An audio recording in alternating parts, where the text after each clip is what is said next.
All right, in this problem, it's probably best you watch the video that I hopefully sent to you as a student, where I go over a lecture explaining the difference between dependent independent events, which relate to with and without replacement when conducting an experiment. So because I'm just going to jump right into how the calculations work. I'm not going to explain too much why I'm doing the things I am in the calculations with pictures, because I did a lot of that in the video that I sent out with this problem. So let's jump right into it here. You have a jar, bag, whatever, that has these marbles in it. 5 are red, 2 are black. So let's go ahead and write this down. So 5 are red, 2 are black, and that's it. Okay, so you're going to go into the bag, and let's just work these last 2 down here, because usually the last 2 are the most difficult. So you're going to go into the bag, and you're going to pull the probability of the first one being red and the second one being a black. Now, you can write this as probability RB, the probability of an R on the first one, and then a black on the second. You can also write it as probability of red and a black, whichever you want. But for this case, I'm going to just write it as a symbol of letters that take place here, meaning that whatever's in the first letter is the first color of the first draw. This is the color of the second draw for whatever this letter stands for, if it's going to be black or red.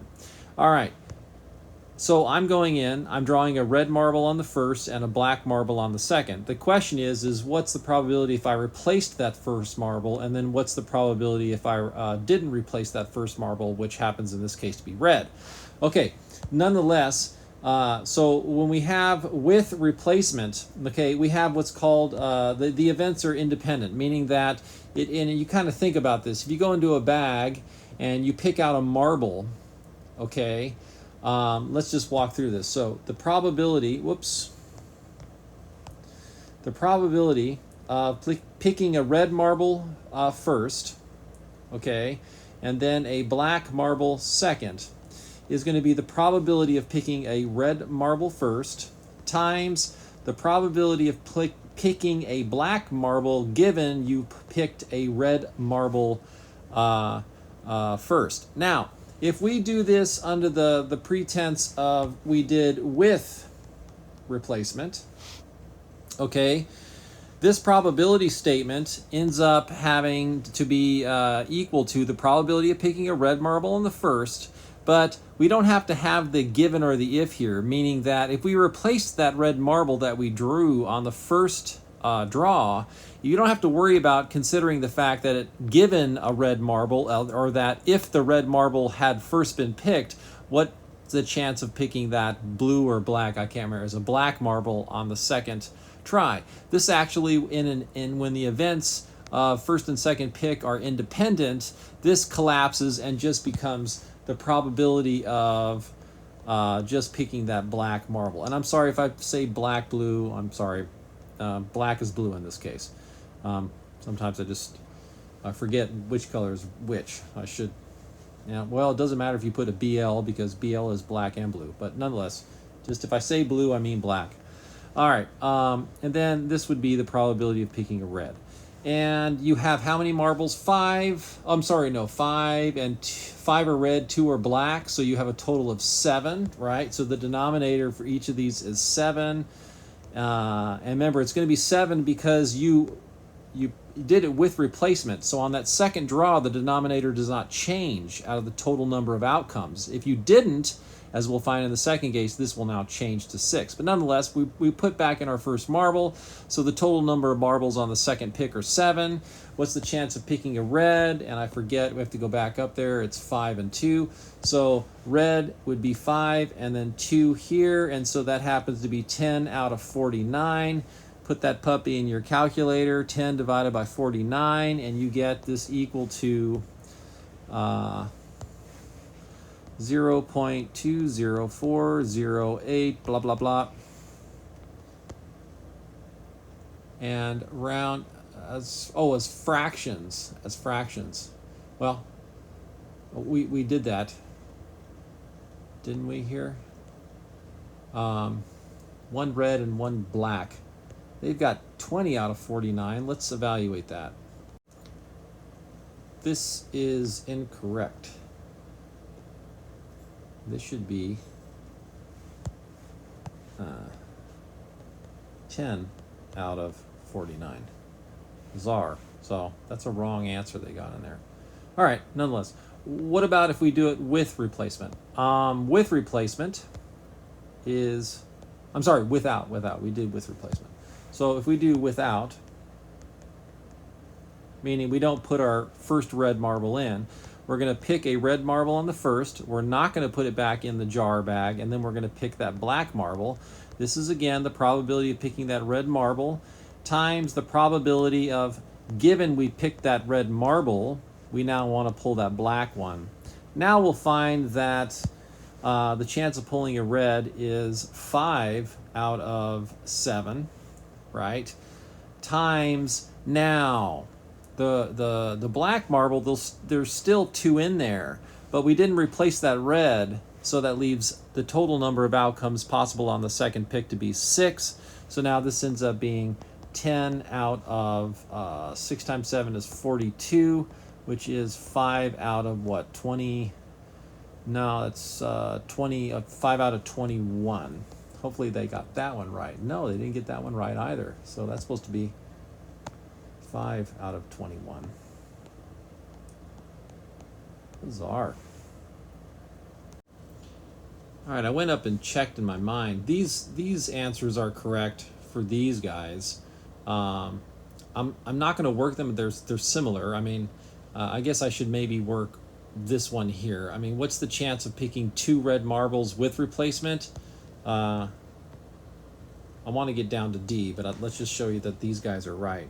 So the probability of 2 red marbles, a red and a red with replacement, is the probability of red times the probability that, given you picked a red on the first, you'll pick a red on the second. They're independent events. You replace that first marble, so this just collapses down to the probability of a red times the probability of a red. The probability of a red on the second one. And so this equals, there's 5 out of 7 times 5 out of 7, which is 25 out of 49. You can see that there. Now, the second piece here, if you did not replace, without replacement, right, the probability of a red on the first and a red on the second ends up being the probability of a red on the first times the probability of a red on the second, given you did not replace that first one. And this ends up being 5 out of 7 times you didn't replace that first marble, so you have 6 left in the bag. Likewise, you didn't replace that red one, so now you have 4 to replace, or 4 to pick from. So you have 20 out of 6 times 7 is 42, so that's 10 out of 21. So you can see that's a check there too. So those are good, and likewise the ones down there for part B are good. Something bizarre went on for C. Just check my arithmetic again, but black is 5. Yeah, that's 10, 49, and 10 out of 6 times 7 is 42. Yeah, don't know what happened there. So they're wrong on that one. D used, what is this? Red on the first, black on the second. Red on the first, black on the second.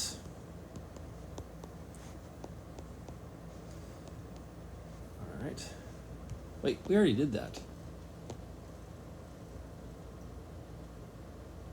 Oh, now I see why I screwed up. So I'm not going to redo this video because I put a lot of time into it. But this is actually, I see what I did. This is part D. And yes, we can see now that, I apologize. You probably picked up on that as watching. This is here. This is here. So that's okay. Okay, now we'll work part C down here at the bottom. You get those right answers. So red on the first, and black. Wait. I see. This is the wording here is good. Good. So notice how they say specifically on the first draw was red and on the second draw was black, right? Very good. So this one is worded as one red and one black. So it's not specific. I assumed it to be red on the first, black on the second. But it could have equally likely been black on the first, red on the second. So we've got to make this a compound probability here for D. So D could be the probability of this situation, or the probability of let's back up here.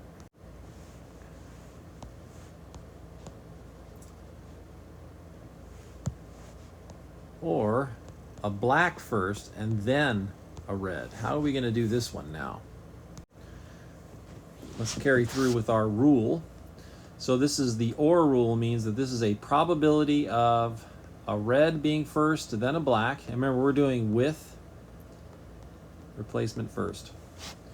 Plus the probability that you'll do a black first, then a red, minus the probability, now pay attention to this, that you'll pull a red first, then a black, and you'll pull a black first, and then a red.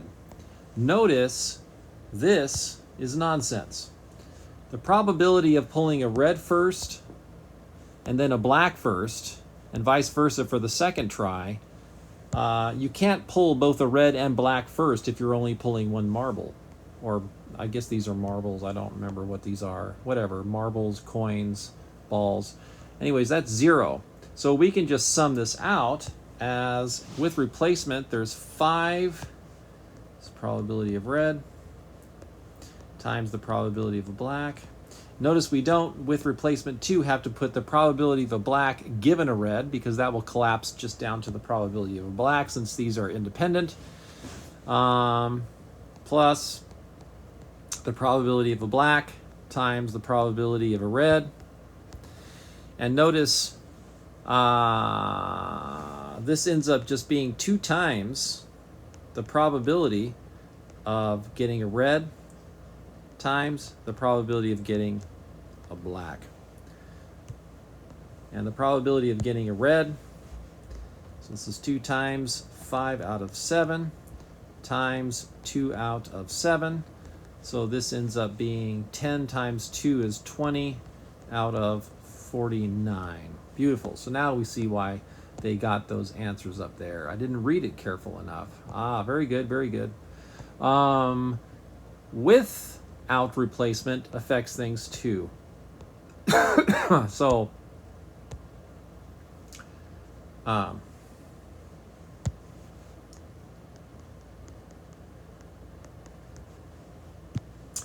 right, without replacement is the probability of pulling a red and then a black, or a black then a red, is going to be the probability of pulling a red then a black plus the probability of pulling a black then a red, minus, again, the gibberish that you'll pull both a red and black on the first try.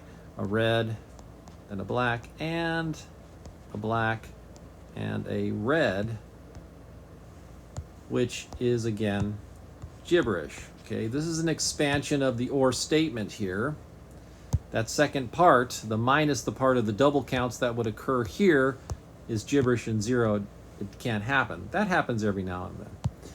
All right, this is going to be equal to the probability of a red times the probability, the probability of pulling a black, given you pulled that red first, plus the probability of pulling a black times the probability of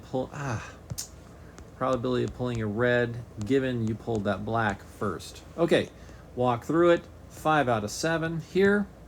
Now, we pulled and didn't replace, so that changes the denominator there. blacks, 2, plus probability of pulling a black here would be 2 out of 7, times, we didn't replace that black, we have 6, but we still have 5 reds to choose from. So you'll notice that these are actually 5/7 times 2/6 plus, I'm going to do a little math here. This is 2 times 5 out of 42. 5/7, or we'll do this. Yeah, we'll do this. Plus 5 times 2 out of 42. 5 times 7 times 2/6, which would be equal to, oops, let's back up here. I'm doing this to show you that this is 5 times 2 out of 42 plus 5 times 2 out of 42. Remember, multiplication here is commutative, so I can swap. And now we get 2. 5 times 2 out of 42. 2 goes into 42 21 times. Good. And so this equals 2, 5 out of 21, which is 10 out of 21. No calculator needed on that. And coming back up here, we see 10 out of 21. Yes. Now we have it. Correct. Good. All right. I hope that helps. Sorry for the confusion off the get-go, but I just didn't read correctly. I assumed that if they said 1 red, 1 black, that the order was preserved, but notice 1 red, 1 black. The order here is explicit. Red on the first draw, black on the second. Here it's not. And so you have to assume that if you pull 1 red and 1 black, the red or the black could occur on the first try, making you have an or statement and having to use both the compound inequality, the compound rule for probability and, what do you call it, the conditional. I hope that helps. Let me know. Thanks, folks.